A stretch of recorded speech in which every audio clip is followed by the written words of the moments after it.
What's up? Welcome back to my channel, or for the first time if you're new, I'm Sylvan, and today is the start of something very different on my channel. If you're already familiar with my stuff, then you probably know that this has been coming up, but for those who are new or those who didn't know what's happening, I am starting to react to anime as well, on top of all of my usual Hoyoverse stuff. Starting with Apothecary Diaries Season 2. I've already seen Season 1, but I have not touched Season 2 yet, so this is brand new to me. I'm excited to get into it. I really enjoyed Season 1, and I'm very excited to just get into this as a new venture for my channel. So if you end up enjoying this video, feel free to like and subscribe, leave a comment on your thoughts, and let's get into this.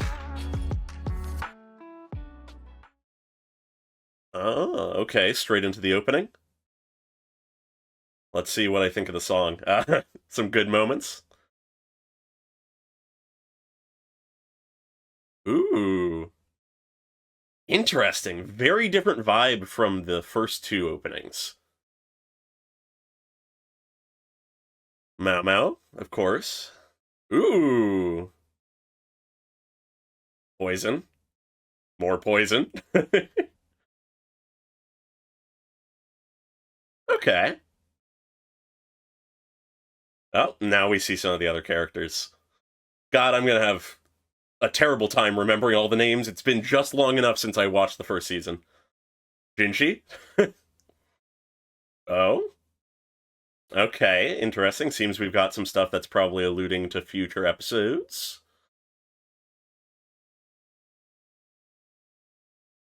Oh, Child Jinshi, I guess? Interesting. Huh. Yep, and all the courtesans. Oh, who is that? Who is that? I guess we'll find out. Ooh. Oh, a third character of that little group, maybe? Huh. All right, let's get into this. What do we got for episode 1? All right, the city streets. Is there some kind of event, or is this just a normal day?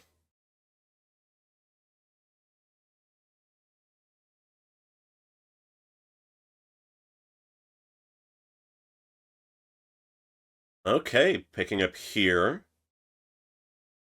Oh yeah, cleaning this place out. Okay.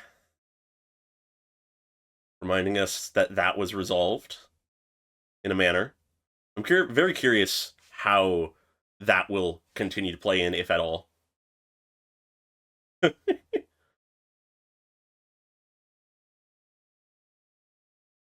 Oh?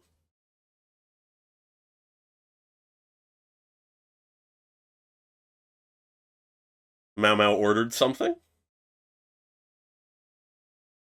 And then we go to the rear palace. Okay. Hmm.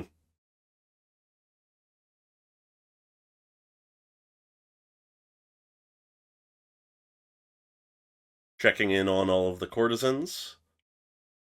Makes sense.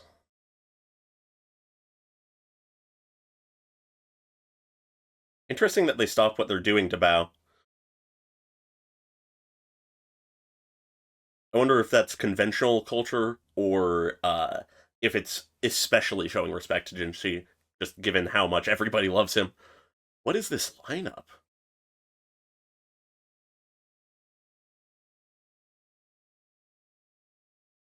Okay.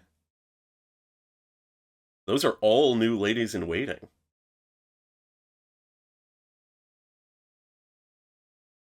Very curious about Lolan and where that goes. We've learned very little about her.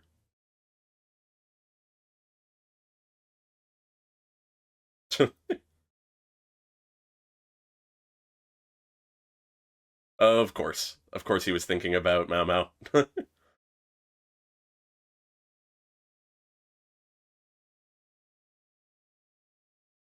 Okay, so we're in spring. And what are you doing, Maomao? Concocting something?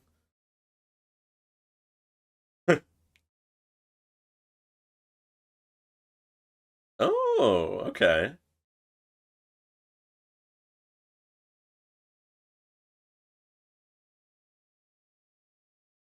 Interesting.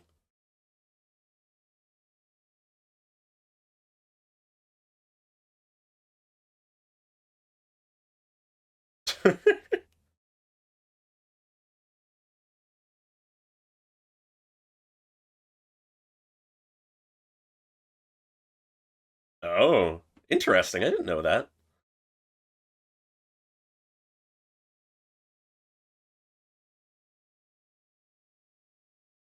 Okay.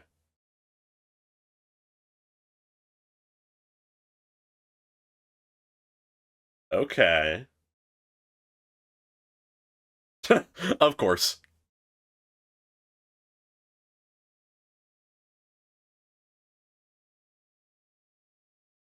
Makes sense.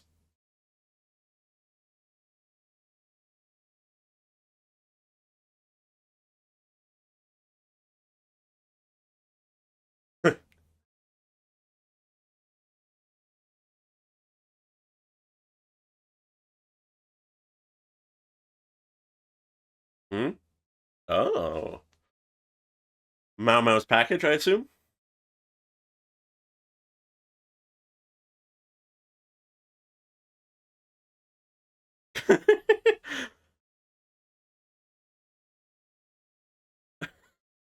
What is it to make Maomao so nervous for Jinchi to see? Oh no. Now is that true or is it a lie to stop him? Yeah, it seems like a lie.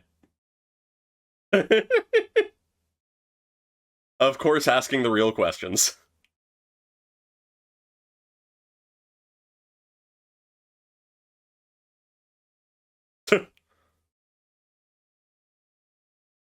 Fair.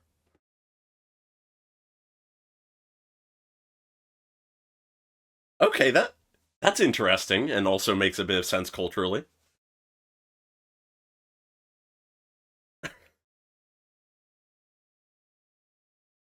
Okay, so just bringing more teaching material, quote unquote.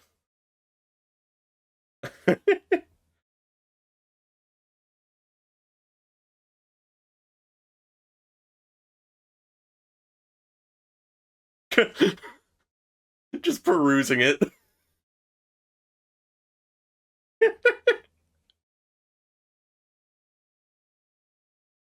Oh my god, of course that's what he notices.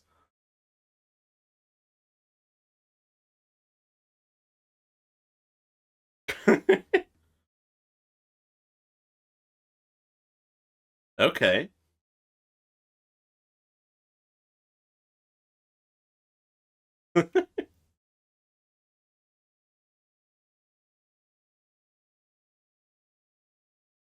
Didn't she?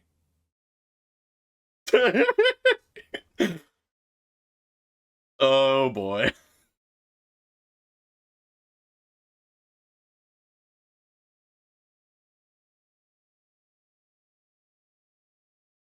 Okay. Why? Sure, sure, didn't she?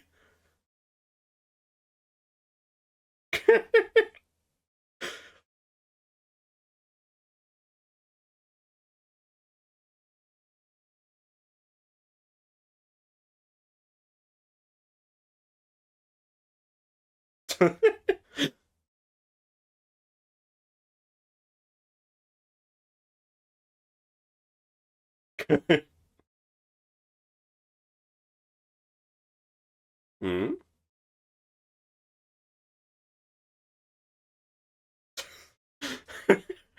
Oh boy.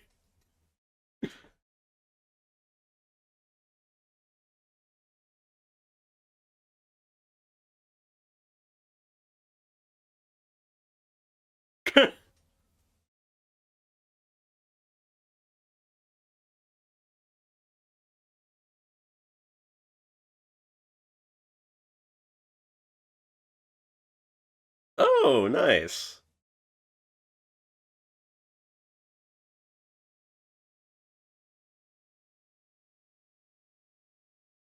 Okay.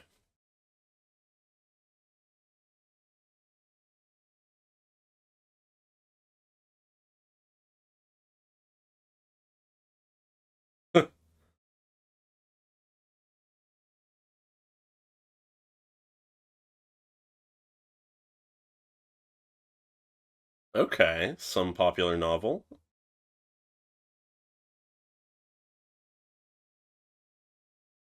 Why is the Emperor passing around a lower class story? Oh wow, has Jinshi already made that connection? Huh.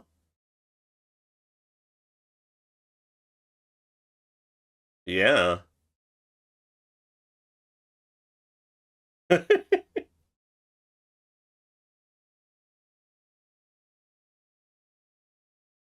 Yeah, that is the question.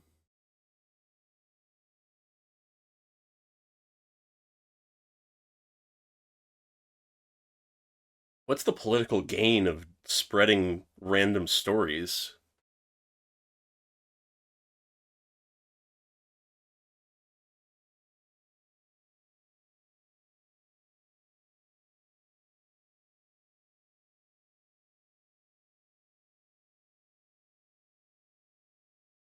Hmm.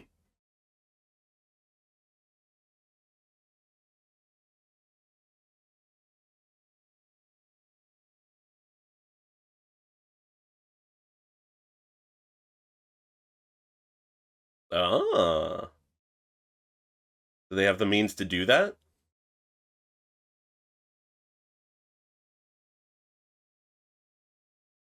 Okay. Hand copying.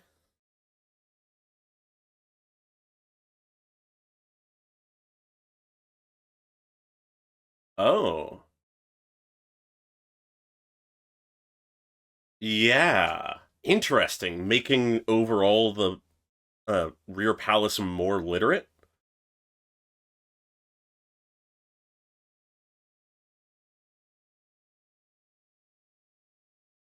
Okay, yeah, so it is just about improving literacy rates. That's actually pretty smart. And there it is, working perfectly.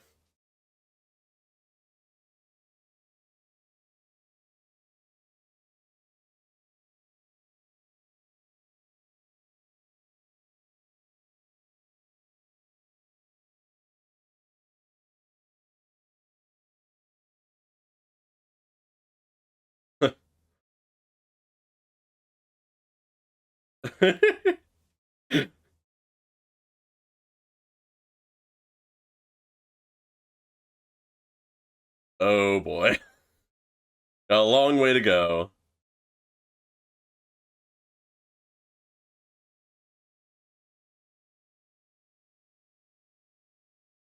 That's the spirit.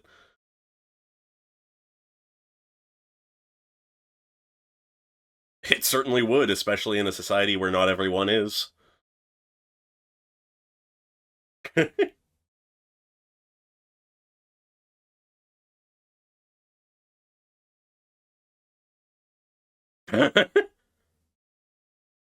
Of course, she's teaching all of this. Not at all.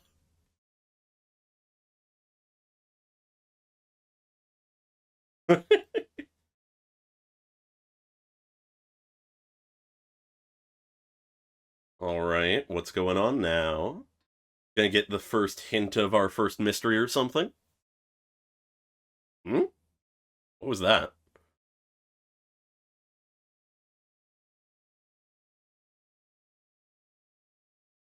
Okay, we're not finding out.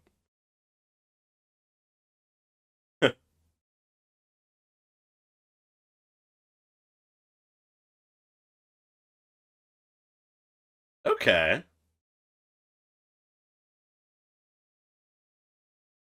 It's really wild to see a child literally growing up throughout the series.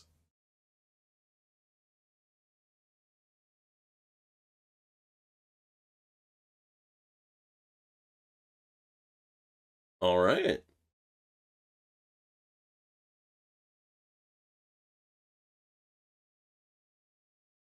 Yeah, being careful is always okay.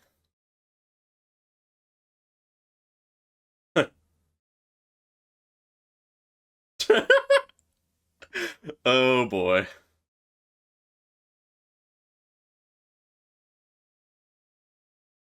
God, already thinking about that.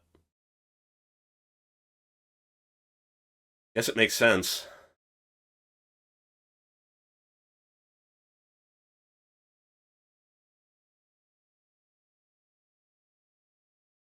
Yeah, being able to protect herself in that way is something that doesn't seem like many courtesans would have, if any.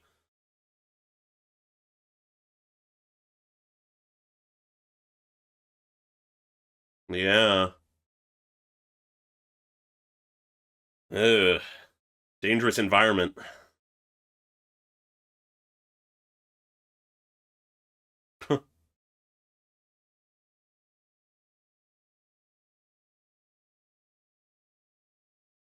Oh, was that thing a cat or something? Aw. Yeah, it sounds like a cat.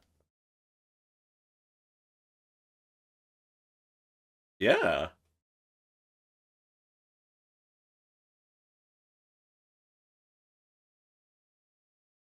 Okay.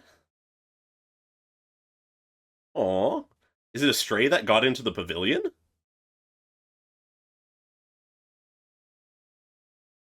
I have a feeling this isn't going to go well.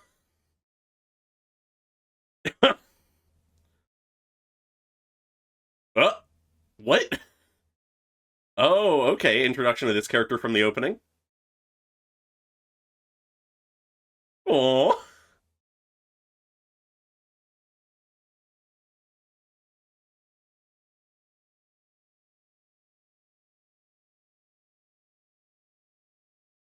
Oh, it's so small.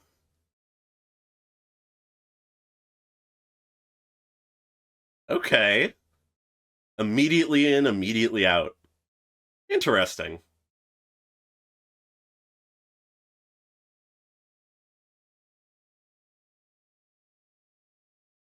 Aw.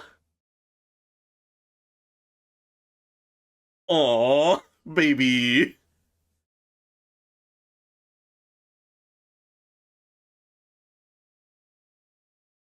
Yeah, where'd it come from?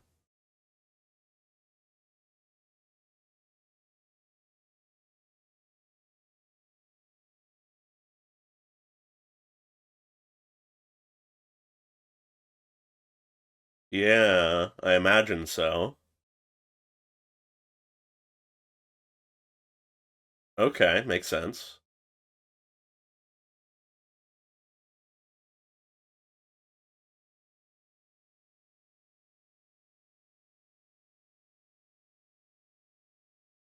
Hmm.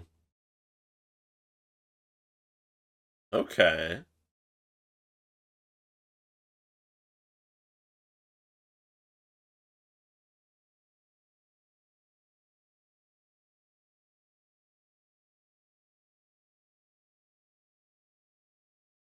Interesting.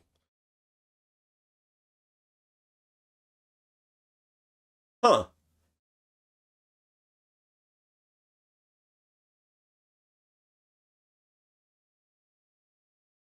Damn, it must be really weak then.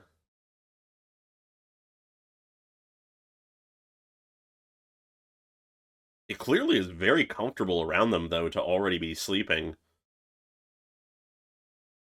Either that or it's just that exhausted.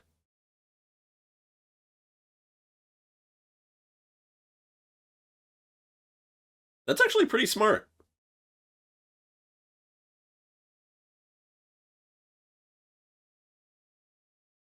Oh.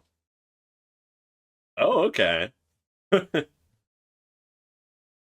Of course, Maomao is the one forced to deal with it. Oh?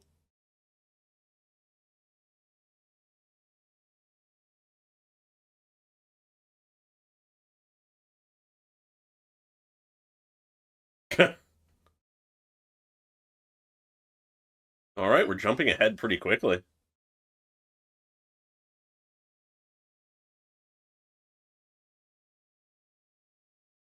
Trimming claws. Makes sense.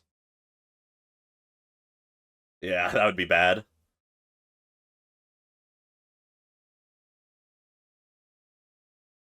Uh, what?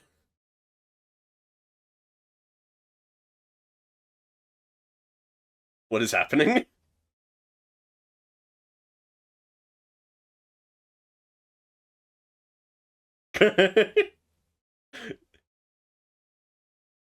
Yeah, I imagine that if he was actually a eunuch, that would be pretty unfortunate to bring up in just idle conversation. Oh? Does Maomao have some meaning related to cats?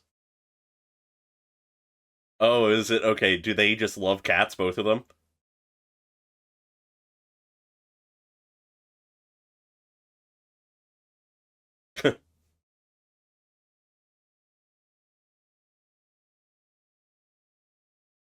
Oh my god, this comparison.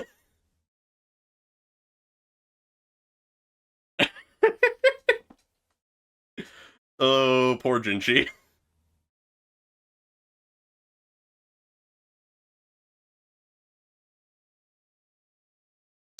True. Jinchi. Jinchi? What?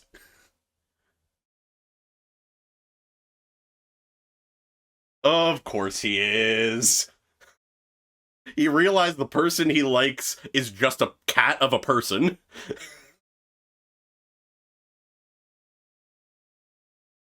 Okay, I guess that's possible.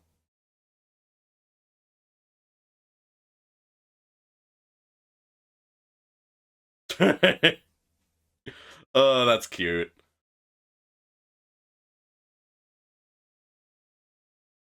It is a good thing to have a cat, though, to keep away rats and stuff. Ah, okay, that's why the episode's called Maomao and Maomao.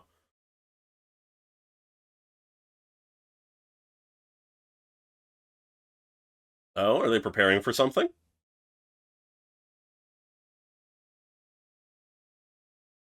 Hmm? Oh, already getting these characters. Interesting. Didn't expect them to show up so immediately. Alright, time for the outro.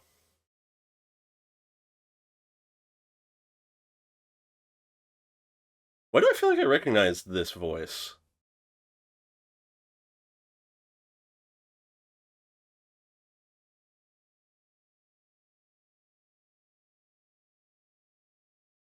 Okay. Focusing on Jinshi. Makes sense. The opening focuses on Maomao. They did that similarly in the previous openings and endings.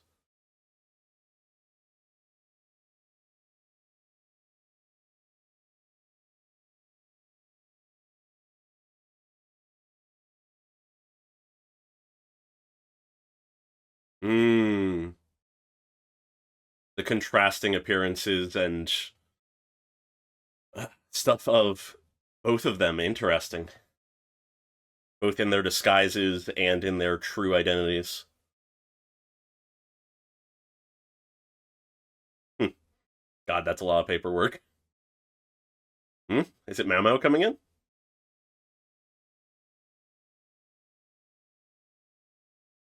Yep.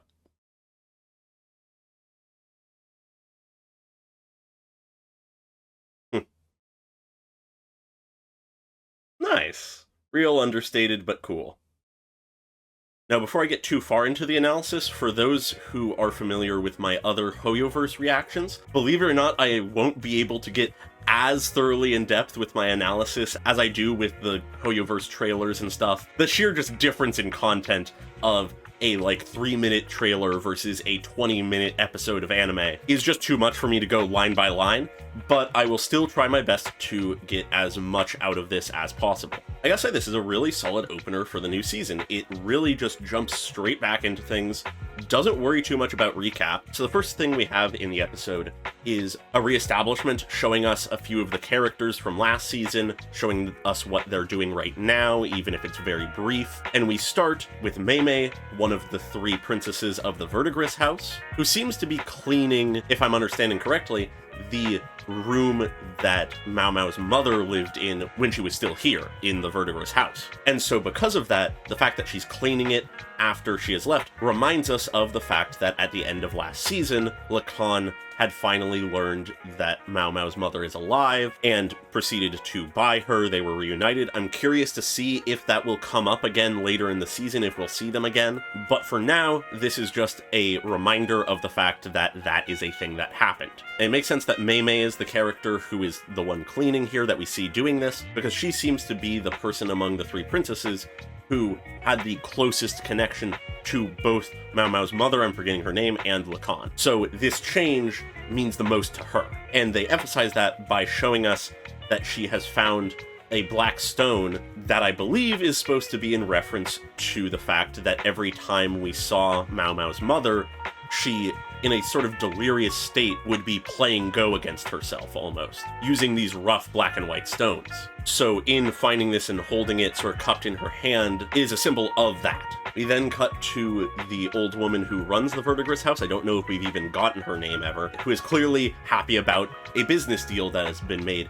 And though it wasn't necessarily clear when we first see this shot, it is an establishment of the fact that Maomao has purchased a large amount of high-quality printings of, I guess, essentially erotic material that we later, of course, learn Maomao intends to use to educate the courtesans in the rear palace. It's also in this moment where we're able to see the other 2 princesses, so it ultimately is serving both the same purpose of reintroducing the characters to us with the new season, while also introducing a concept that will be explored later in the episode. And it's here between a lot of these little mini scenes of all the previous characters that we have these tiny little snippets of what Maomao is doing currently. As we learn later, she is working on distilling alcohol for cleaning purposes and scented oils also for cleaning purposes, though we don't know that quite yet. But then we touch on the 4 courtesans in the form of Jinshi going around and making sure that they all are happy,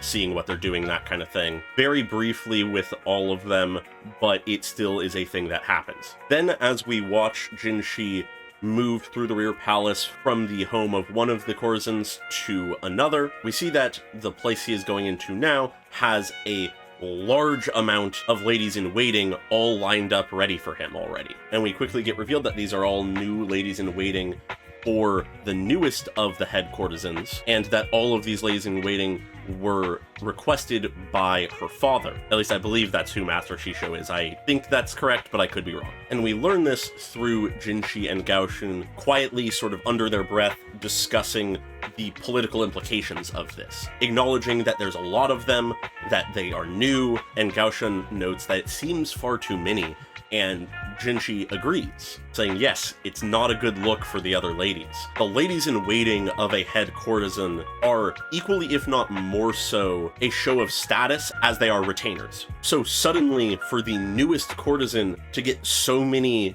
new ladies-in-waiting that presumably she has the most out of any of the courtesans, that implies a certain power play, and it has certain political implications because of that. As we learned, concubine Lolan is the daughter of a very influential man, so her and her father are able to push around their weight much more than potentially some of the other courtesans might be able to. And I just realized I've been calling very interchangeably them courtesans, concubines, whatever, but you get what I mean. But the important thing here is that concubine Lolan is the biggest political shakeup in the rear palace and continues to be more so of a political shakeup and an issue potentially. Despite being the newest one who has been here for, I think, less than a year, she is swinging her weight around as if she is one of the more influential ones. This being the first real plot point we get in the episode makes me think that realistically this is going to be a plot line going forward. This issue of concubine Lolan and her father pushing their weight around and trying to become more influential and gain more power. The form that takes, we shall see. I'm not entirely sure, but I have a feeling it will probably be a plotline throughout this season, if not going beyond. We then cut from Jinshi's meeting with Lolan to his meeting with Gyokyo and the daughter of the Emperor, but rather than discussing anything important or anything like that, we can see that Jinshi is looking around for someone, and Gyokyo picks up on this, immediately understanding what he's probably looking for is Maomao. She says that Maomao is in the clinic, and then we see immediately he leaves. And we see Gyokyo just watch him leave, clearly amused. She acknowledges that it's spring, gives us a little bit of an understanding of when the timing is, but then we return to Maomao as Jinshi approaches.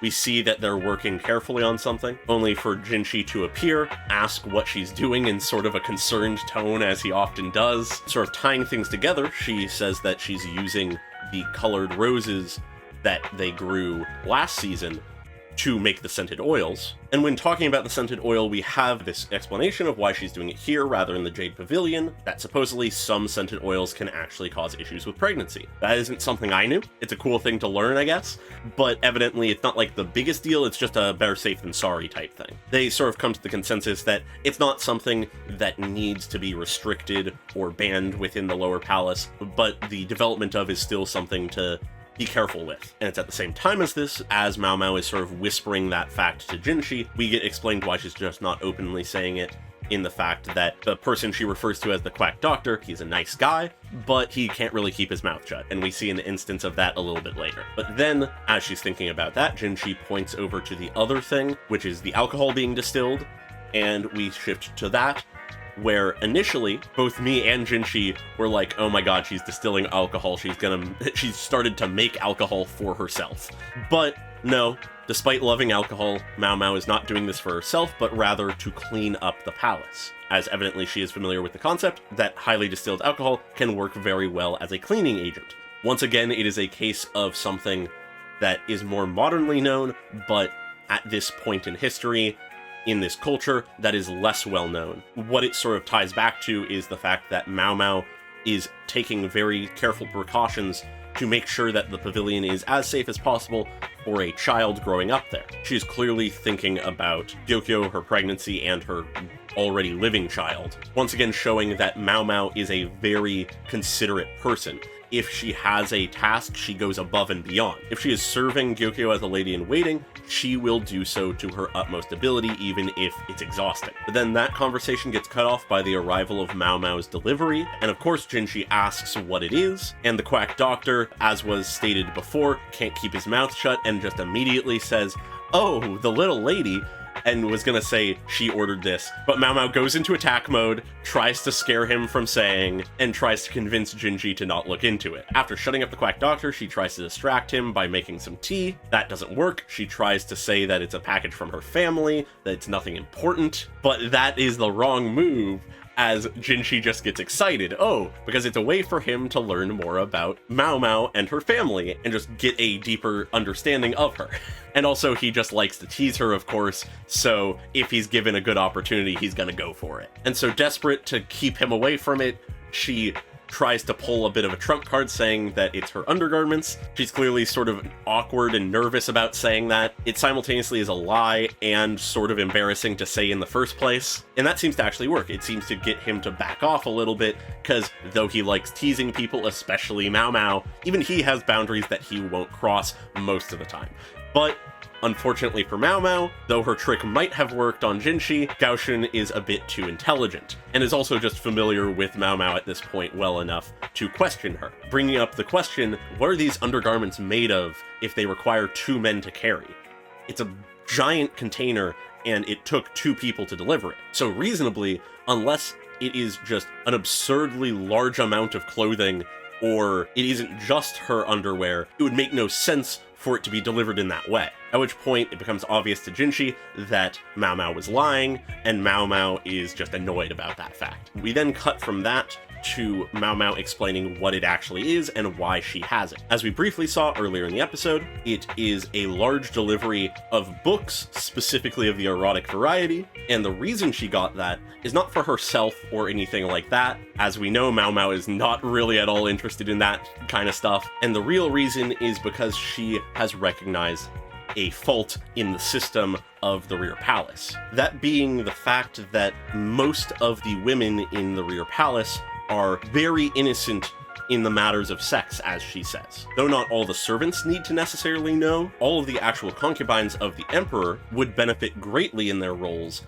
by being more educated in that way. But as Maomao brings up, most of the ladies in waiting gathered here are virgins. The women are even expected to be incredibly innocent in that manner. And it's with bringing up this point that virginity and innocence is something valued and emphasized and desired within the Rear Palace for the women. Maomao brings up the important issue with that. Despite that being something that is valued and expected, it is also in direct contradiction with the main function and goal of a concubine. A concubine of the Emperor, functionally speaking, is there for the Emperor to have sex with and to sire his children. And so Maomao brings up the very important point of what if a girl is to his liking, only for her then to fail to perform due to her ignorance. Maintaining that sexual innocence and ignorance may be something that is valued, but it actually will be literally making the sex worse for the Emperor,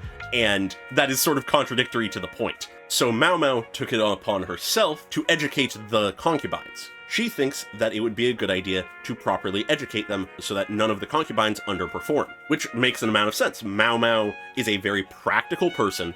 She is very intelligent, and she isn't afraid to talk about uncomfortable topics like this usually. When it isn't personal, she can be very practical and logical about what otherwise would be very uncomfortable topics. As we can see, Jinshi is a little uncomfortable in this conversation.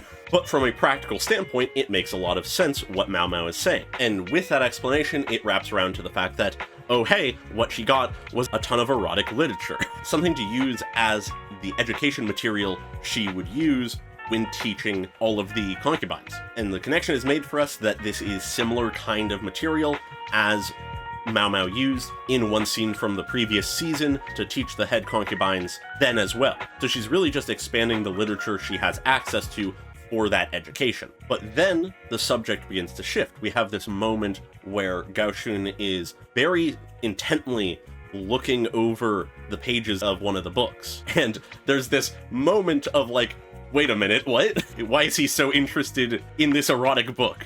But in line with his character, his subject of interest is in the production of it, the quality of the paper and the print and the writing and such. He acknowledges how well it is made, and this leads Jinshi to ask about where Maomao ordered all of this from. He's curious about what business is producing such high quality material. But this is also tied into a funny little joke where Jinshi is looking through one for similar reasons to Gaoshun, presumably, but Gaoshun leans in and whispers if he wants a few copies for himself, he could get them for Jinshi, and he immediately rebukes that. And when he asks about it, Maomao also misinterprets, and he has to be like, no, I just want to know about the printing techniques. That's all.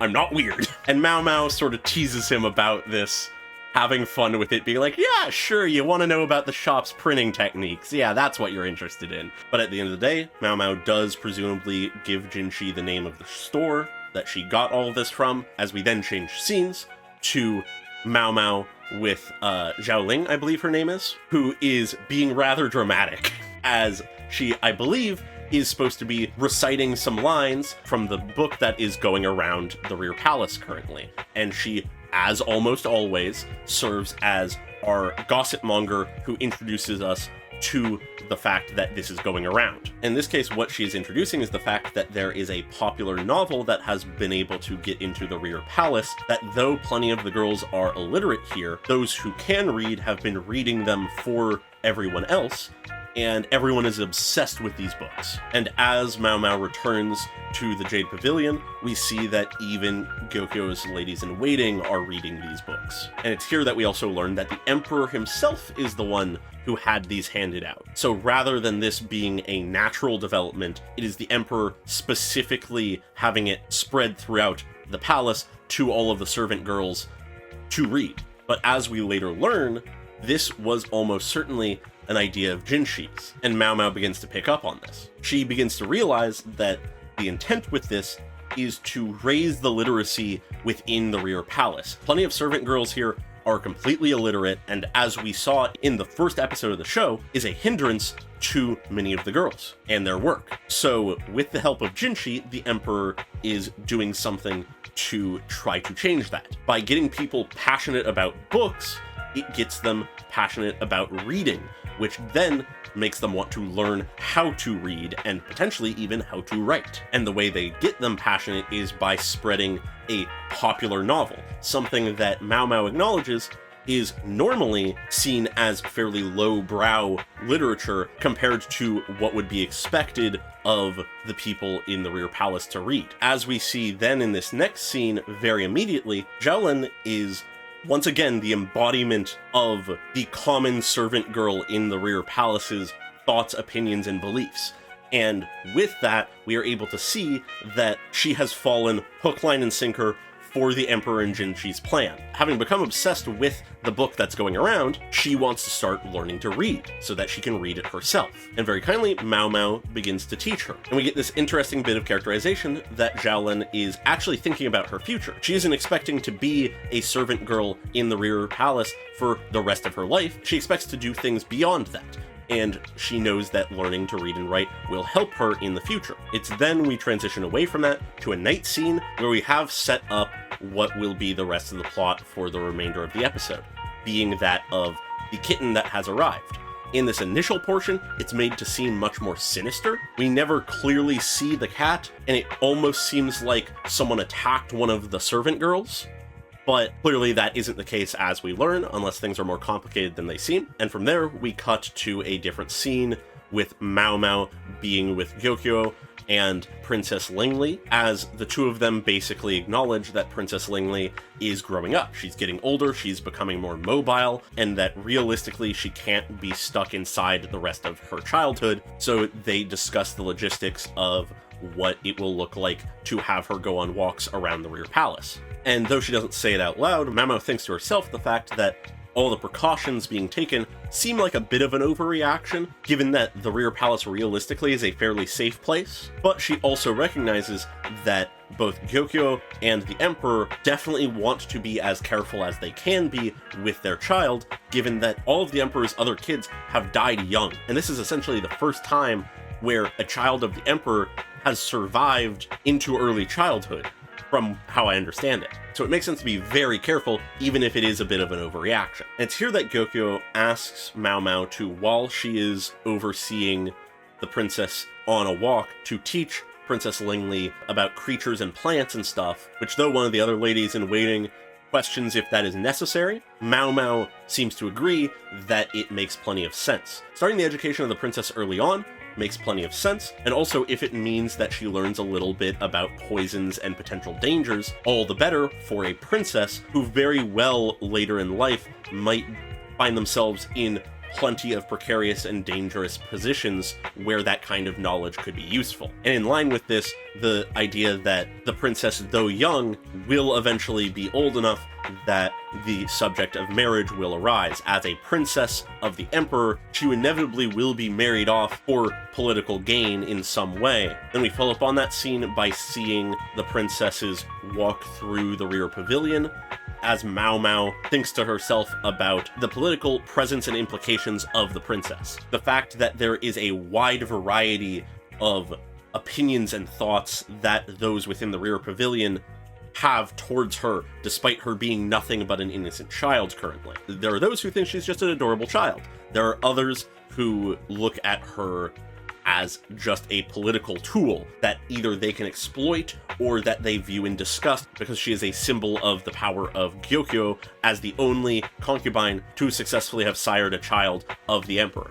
And it's here that Maomao thinks to herself, perhaps soon the princess will learn what those eyes mean, what this overwhelming, oppressive feeling of being almost nothing more than a political tool. And I'll be curious to see if time passes enough in the series for us to begin to see the maturing of the princess, or if that is more so just a acknowledgement of her future, even if it isn't part of the story. But then, as we continue the walk, the princess takes note of something, being the kitten, though we don't immediately know it, but rather than letting a child crawl into a crevice between two buildings towards something unknown, Maomao goes in instead. She finds that it's a cat, but it just dashes past her. It clearly is a stray that somehow got in. But then we, interestingly enough, get the introduction of this character, which we don't get the name of, I believe, but it is a very distinct introduction nonetheless. She appears out of nowhere, immediately catches the cat that Maomao just failed to catch, offers the cat to Maomao, clearly having realized that Maomao is trying to catch the cat, but then proceeds to question herself when Maomao doesn't immediately reciprocate with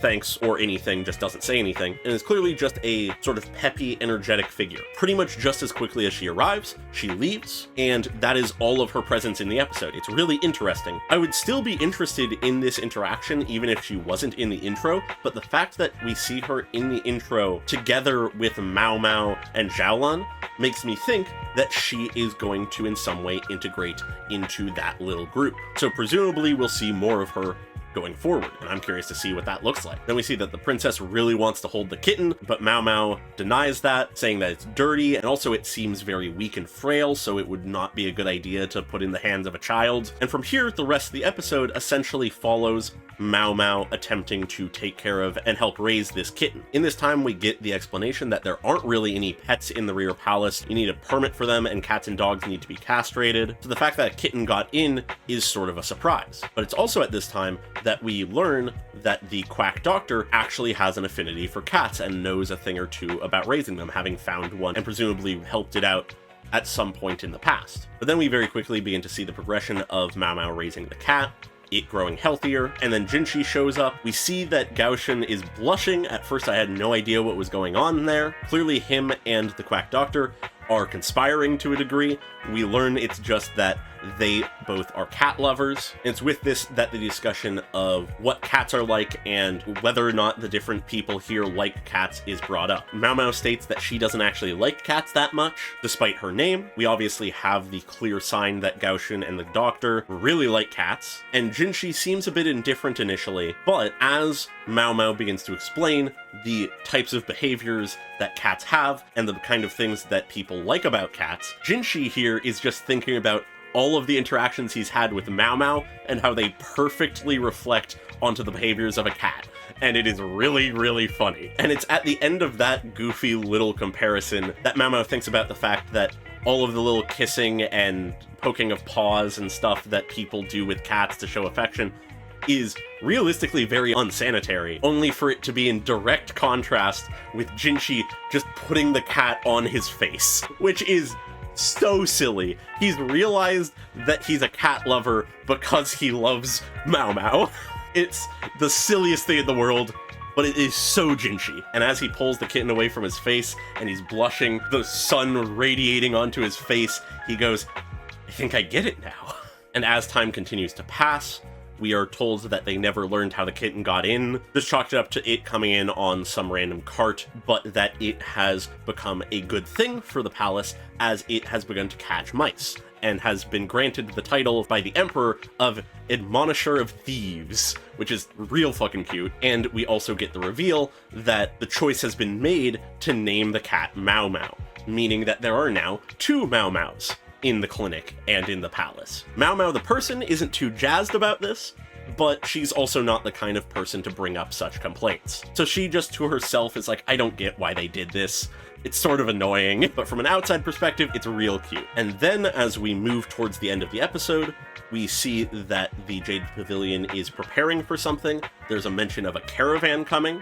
Maomao takes note of this as we then cut to show presumably the caravan with an establishing shot of what looked like a desert, and we see these two characters, which at least one of we had seen in the opening. I did not expect them to show up so immediately, but clearly this is the setup for the next episode. Presumably these are two notable women from another nation or culture, or maybe just a different part of the empire, but regardless, they seem to be coming to the rear palace for some reason, and that is where we're left. Like I said at the start, I really enjoy this episode. It's a real fun and simple way to get back into the series. We don't really need a grand reintroduction or anything. Realistically, the series is more so episodic in nature, though it does have that underlying storyline. So to open just immediately with a couple small storylines is very fitting and in line for the series. Sets expectations pretty well. But with that, I think I will now move on to the next episode, get two out at the same time here, so let's get into that.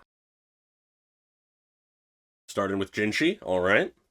Is he reading about the caravan? Okay.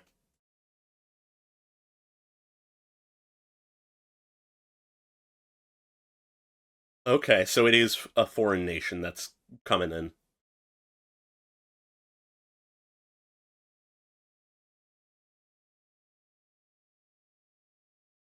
Okay, potential diplomatic partner. Curious to learn who those women are. Oh, a wardrobe change.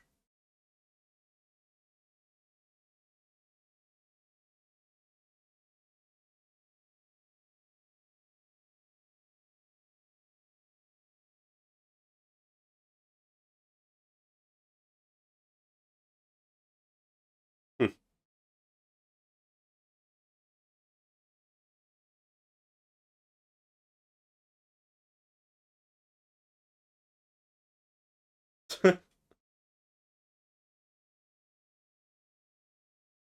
Oh, that's nice.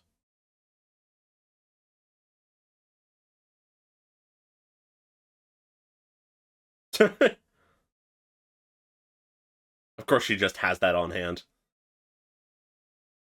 Oh, a new lady in waiting? That's a big deal. Hmm. 50, that's how many she brought in? Okay, so following up on that.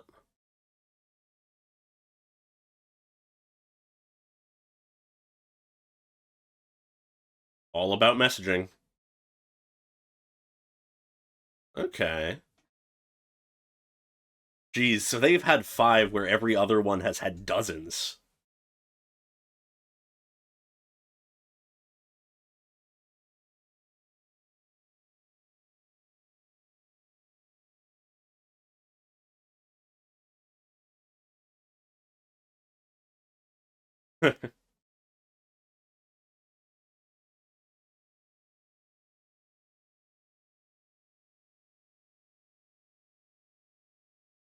Oh, wow. The whole place is set up.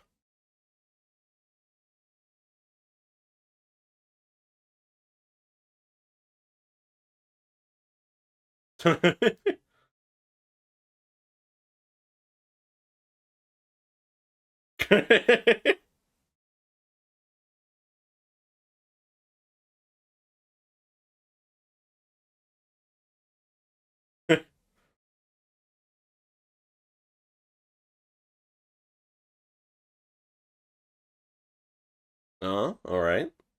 Checking in on Liwa.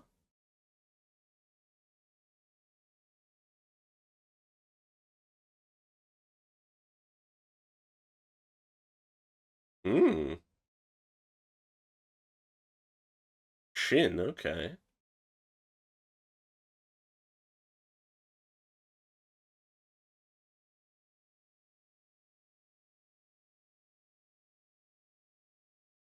Ooh, who is this? I feel like we haven't met them before, so new character?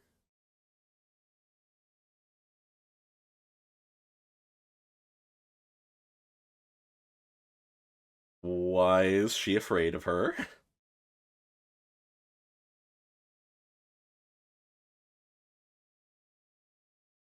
Oh, that's a stare. What's wrong?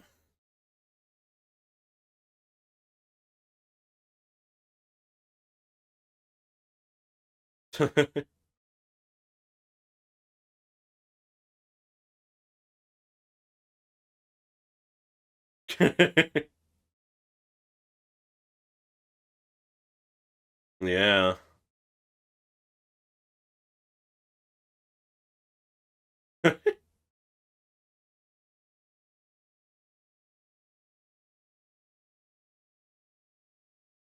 Fair. Oh, wow. That's nice. Okay, so they've got aqueducts.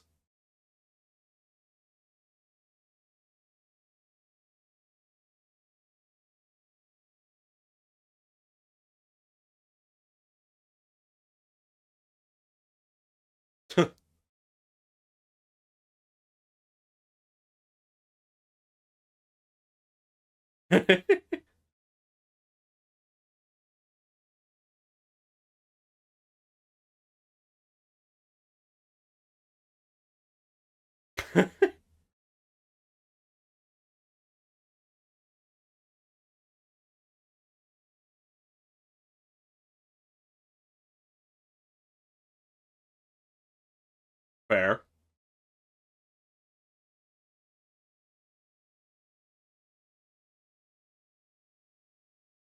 Oh, God, yeah.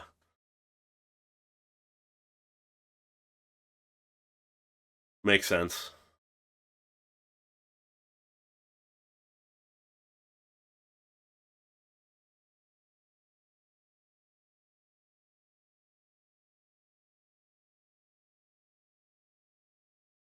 Hmm?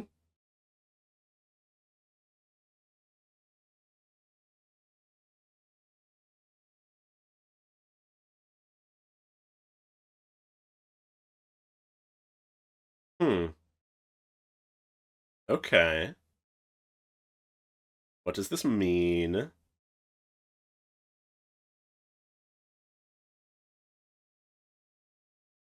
Oh.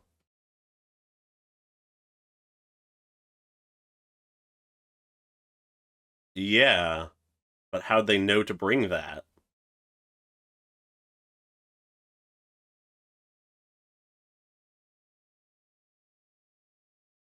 No, I mean, in this kind of environment, you gotta think about those things.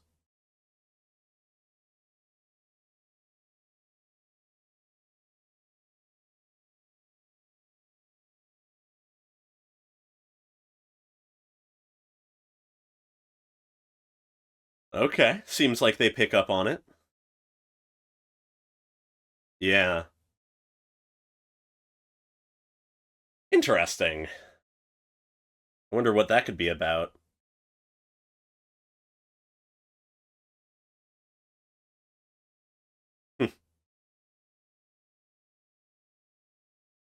Sort of surreal that they just bring in entire, like, shops, basically.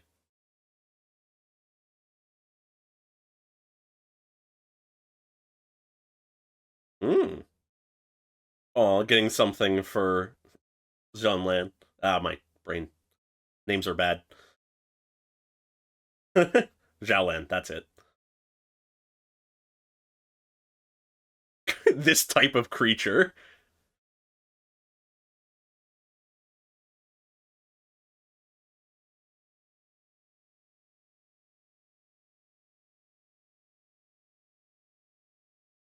Okay. Makes sense.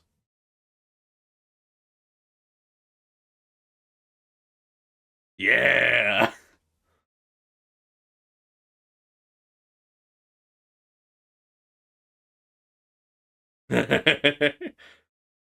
She's learned a thing or two. Oh.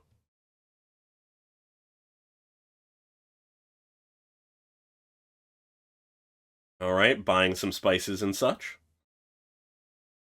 Hmm, what's that? Oh, Jasmine. Ah, I had a thought that it might be her. Yeah,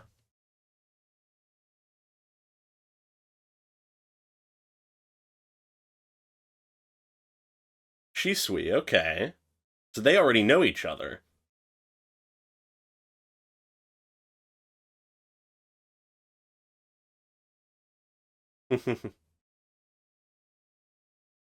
Yeah, seem to get along pretty well.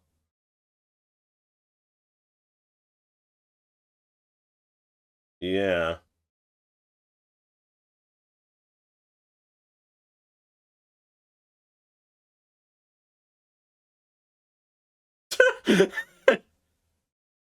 Yeah, Jesus. Oh, they have a name tag for it.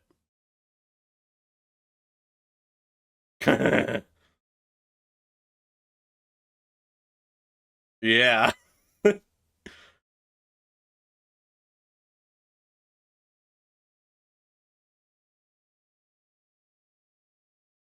All right, immediately making some jasmine tea.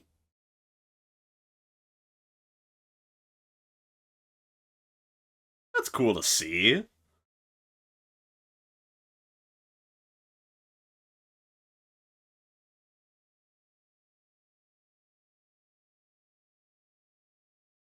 Interesting.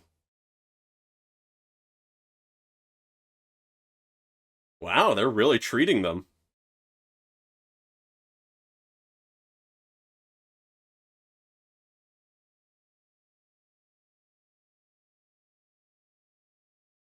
Okay, so she must be new. Okay.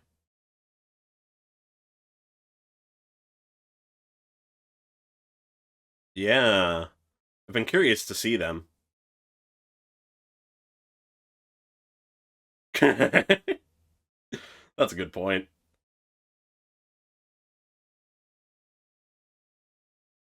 Weird smell.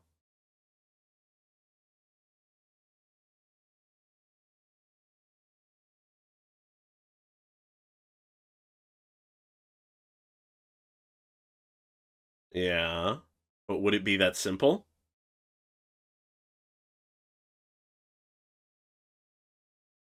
Oh? Oh, interesting. Yeah.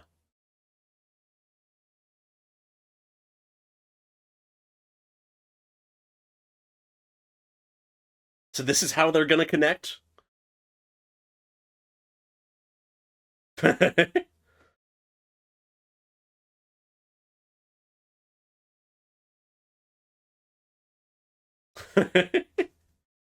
Immediate connection.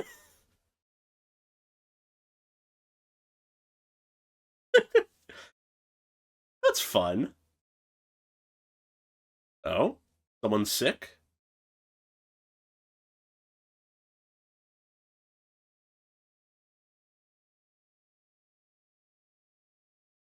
Oh, that's some fancy stuff. What was that about? The caravan's already gone?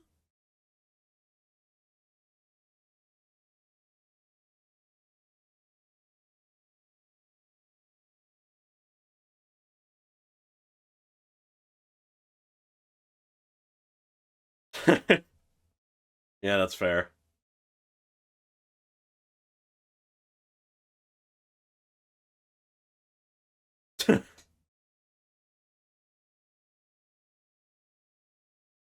True.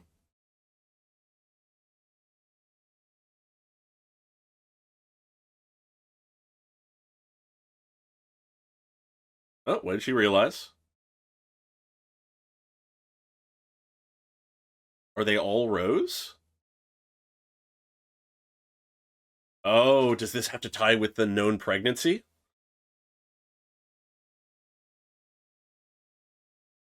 Is someone actually trying to sabotage the pregnancy? Jesus. Maomao.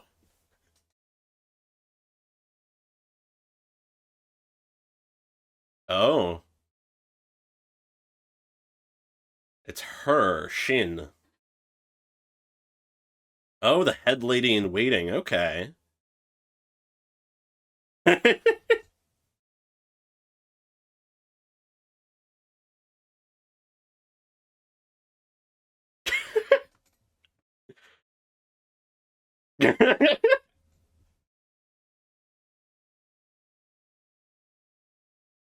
Yeah.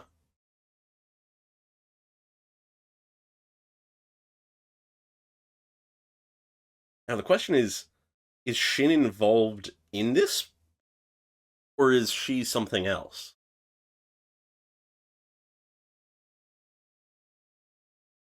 Hmm.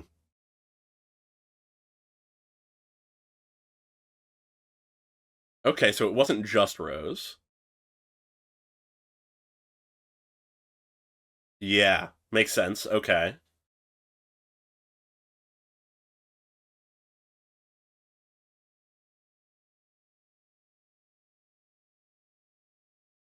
Yeah.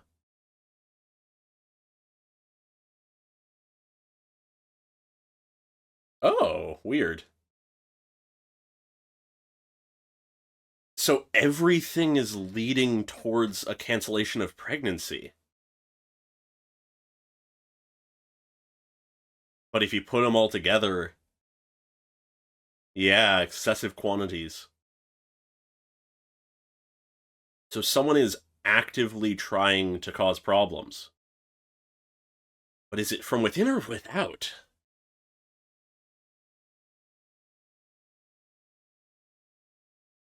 Hmm.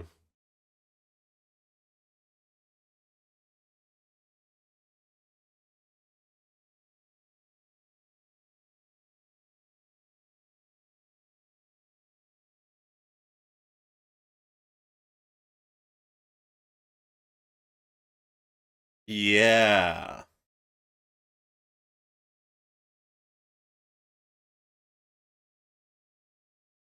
Huh.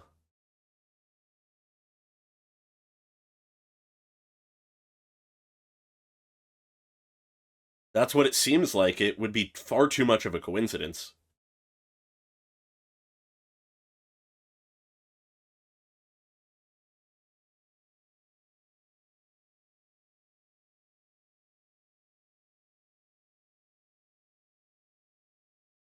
Smart.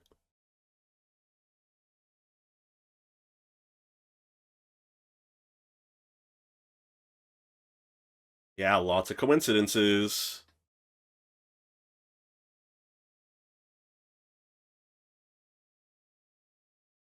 That's a good idea.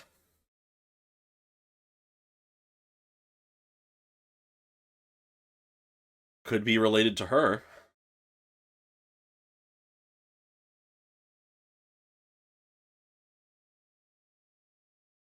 Yeah, this is a big old conspiracy.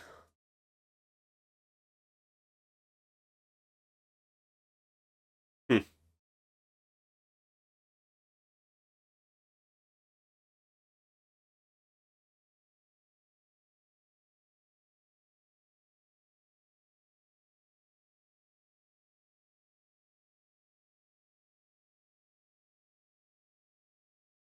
Yeah,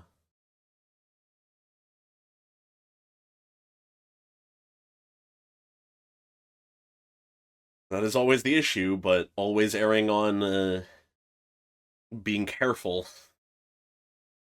That can never be a bad idea. Hmm.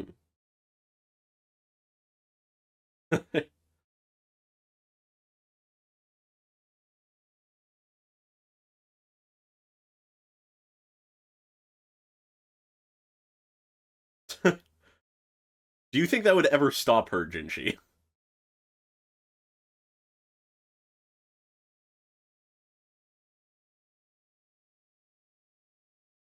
Yeah, it seems to be only for pregnancy issues.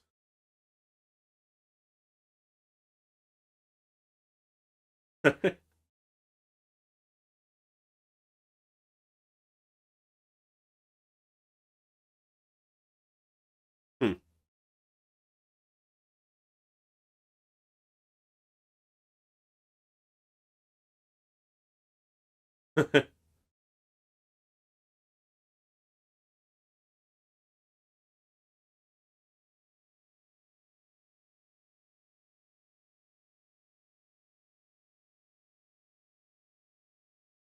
That's good.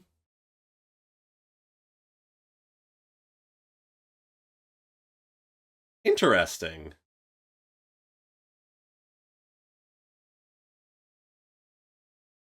Fair.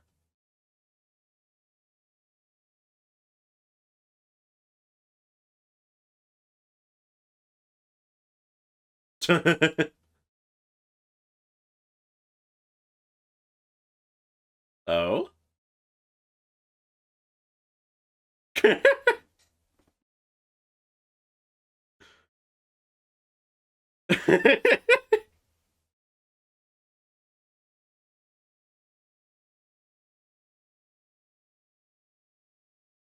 Is he gonna drink it anyway?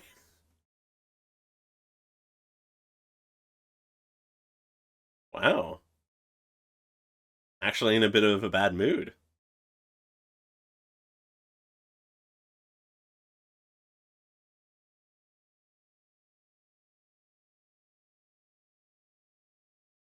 Oh, wow. Okay. A concubine has died from poison.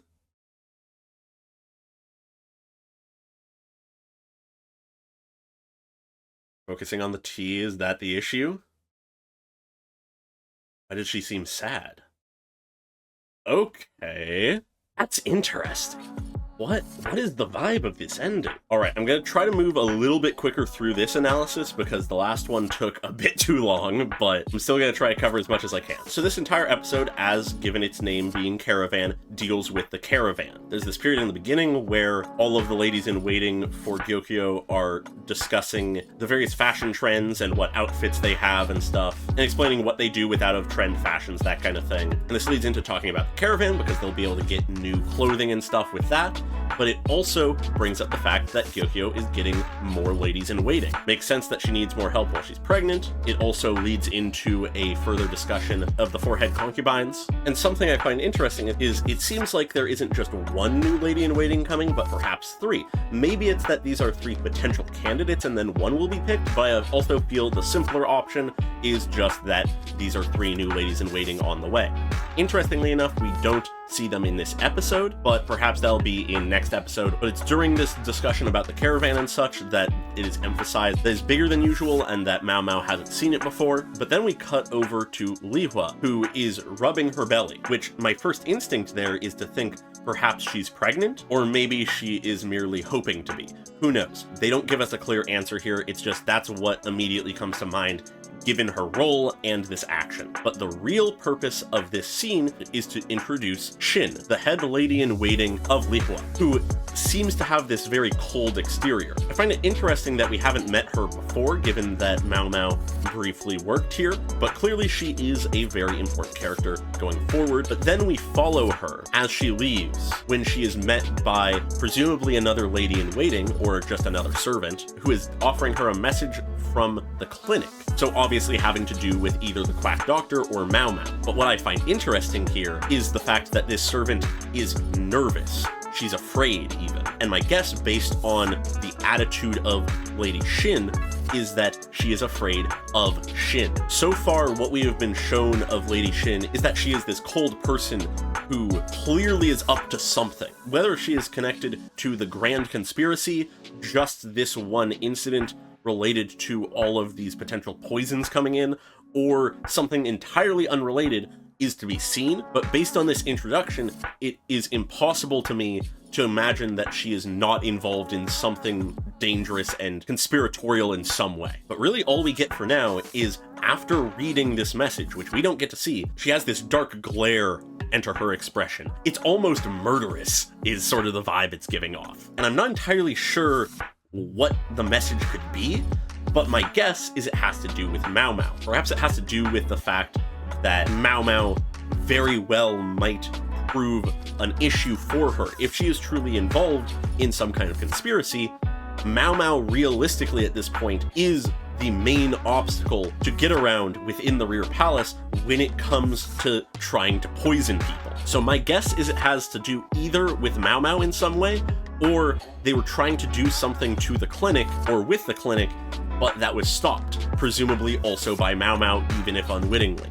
That's my guess. But then in the next scene, we have Maomao thinking to herself about the odd circumstance that is the rear palace, of how it has practically no doctors and a ton of people, but no shops, and that realistically a ton of people should be getting sick all the time, but they don't because almost everyone who lives there are servants who are cleaning the place to just top-notch levels of sanitation, and it is also helped by a high-quality waterways system that is underground, that takes away all the waste that was developed in the West, but I find it hard to believe that they don't bring this up for a purpose.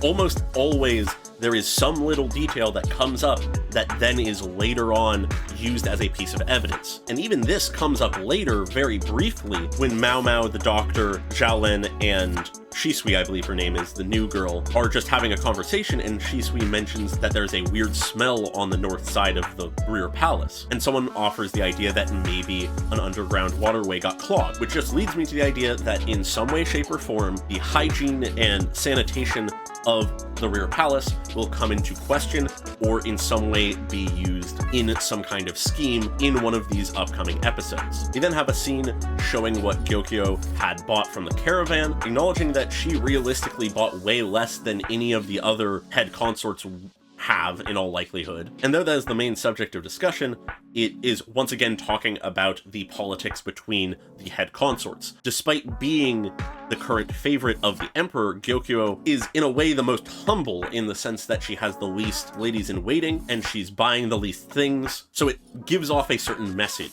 compared to the others. But it's near the end of this conversation when Maomao, looking at the outfits that Gyokyo had bought, she notices something about them, being that a lot of them have the belts raised up to be more at chest level, where normally they would be more around the stomach. And she emphasizes that that kind of design change is most likely to be the case for people who are pregnant. And so though it could just be a coincidence, it is the first oddity about the Caravan that Maomao notices, that it seems like perhaps some of the people in the Caravan are aware that there is at least one pregnant person in the rear palace that they could sell to, which is an important thing because no one's supposed to know that. The pregnancy hasn't been announced. So it's the first sign that people know about Gyokyo's pregnancy despite the fact that that has not been spread. And realizing this, Maomao suggests to Lady Gyokyo to buy a few more outfits, and specifically ask about ones that have the belt around the stomach, as to avoid rumors starting that she is pregnant again. And as Maomao is prone to do, she does so very subtly.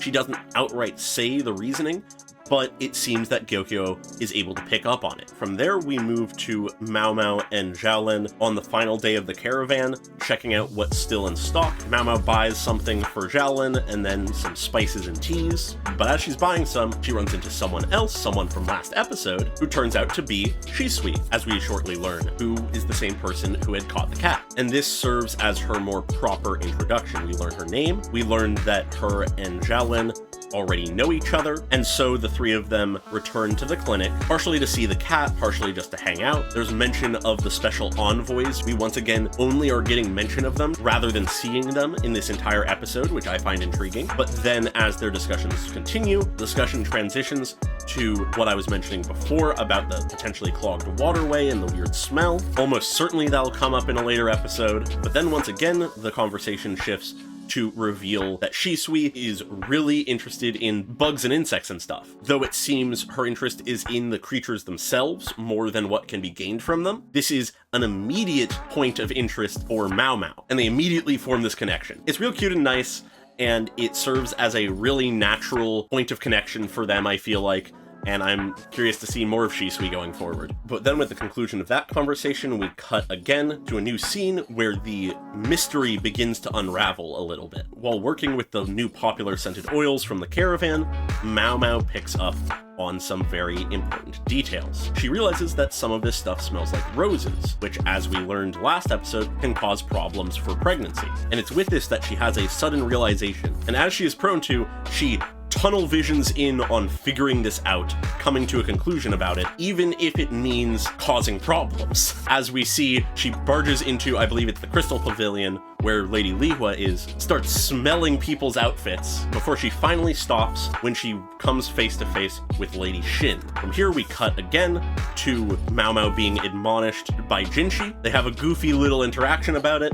But then Maomao gets on to the important business of why she was doing this, and she begins to unravel the fact that practically everything being sold by the Caravan in some ways has adverse effects against pregnancy. Whether it's the teas, the spices, the scented oils, almost everything could cause problems for a pregnancy. And when paired with the fact that clearly someone knew to be selling outfits suitable for someone pregnant, someone in the Caravan, if not multiple people in the Caravan, know that someone is pregnant and for some reason are wanting to cause problems with it. And so they all come to the conclusion that someone, or perhaps multiple people, are trying to get poison into the rear palace for some purpose. In this case, presumably to cause problems with Gyokyo's pregnancy, or perhaps just pregnancies in general in the palace. And so because of this, they begin to take proper precautions, telling the other pavilions about it, as well as making sure that they keep away from any of the potentially dangerous oils and teas for the sake of Gyokyo and the other concubines. Afterwards, Maomao continues to question whether this is all just coincidence, if it's all conjecture, or if something is actually going on here. Everything is pointing to a conclusion, but she is worried that she might just be making up that conclusion. Of course, based on her track record, I'm personally inclined to believe her. She might not have all the pieces necessary for the right conclusion yet, but at the very least, she has been right about all this stuff every time pretty much so far, but it is also fair for her to want to be careful to not jump to conclusions, as that could be dangerous. But at the same time, she also is acknowledging it is essentially sheer coincidence that she, in the first place, was in a position to even notice this. But then we have Jinshi coming in, they banter as usual, doesn't seem like anything is up, but oddly enough, by the end of the conversation, Jinshi seems to be a little upset. Maybe it's just because of the joke that Maomao made, maybe it's because Maomao didn't listen to him and served him some different tea, maybe it's a mix of the two, and maybe it's something more, but it's sort of hard to tell and sort of unexpected. But he swiftly leaves, meets up with Gaoshin, who informs him that a middle-rank concubine has died, and seemingly from poison, and a thought immediately occurs to Jinshi that worries him. But before we can learn what he's thinking, we have the final shot of the episode being that of Gyokyo, and I believe the head lady in waiting, who is serving Gyokyo tea. But there's an odd feeling to it when paired with the last scene, and this look in the eye of the head lady in waiting. We focus on the tea she is pouring for a little bit too long, and it leads me to think, based on all the information we have here, that whether intentionally or not, the tea might be poisoned. We've had all this information that there are plenty of different teas and scents that could cause problems with her pregnancy, as well as the information that a concubine has been poisoned and it has killed her, and this additional information that information is being leaked somehow leads me to that conclusion that the tea might be poisoned, and maybe the head lady in waiting knows. I feel like realistically, the only reason for this expression when pouring the tea is either she knows it's poisoned, but is conflicted about what she's doing, or she doesn't know if it's poisoned, but is worried that it might be. I feel like that's realistically the two main options here. Either that, or Lady Gyokyo and the head lady in waiting have learned something that is worrying, that is separate from that. But based on all the context clues, I feel like it has to do with the tea, I feel like it has to do with poison. What form that takes, I don't know. We'll find out next time. But that is where this episode ends, and that is where I will leave things for now. I like that we're already jumping into some bigger conspiracy stuff going on. There's a lot of different threads that are being introduced that may or may not be all just part of one plot line or be setting up for the future, and I'm excited to see. It's a really solid second episode. I'm really excited to see where it goes from here. But for now, I will leave things here. I hope you all enjoyed. This is very new to me. Feel free to let me know in the comments what you think, how I might want to change things up here. I'm still sort of figuring out what I need to do differently compared to my Hoyoverse stuff. But if you enjoyed the video, feel free to like and subscribe, leave a comment on your thoughts, and I hope you all have a great day. Goodbye!